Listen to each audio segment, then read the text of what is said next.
Simon Quick was after 7 away from 7. Steve Price, good morning. Morning, Mike. So what did Turnbull get? Was a sigh of relief, or did he always know he had the numbers?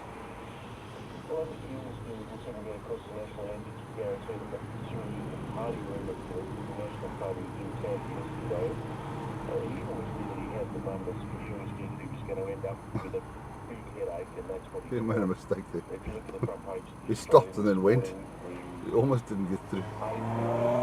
Spending all his money as term of his own party don't agree with this energy plan. They want us scrap, they want us to tear up the Paris Agreement, and they want us to pursue a remote coal energy nuclear power station. So yes, he's got that through his own party, but he's now 7 months away from an election. He's got a Watching a clip yesterday lunchtime on YouTube. It's me, Alpha Julia.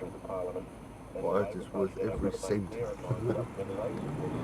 So it is an absolutely phenomenal car.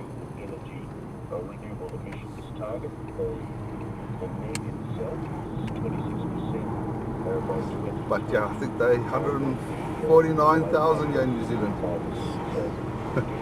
Yeah, gotta be a lot of crop, that's Yeah, I don't have that money.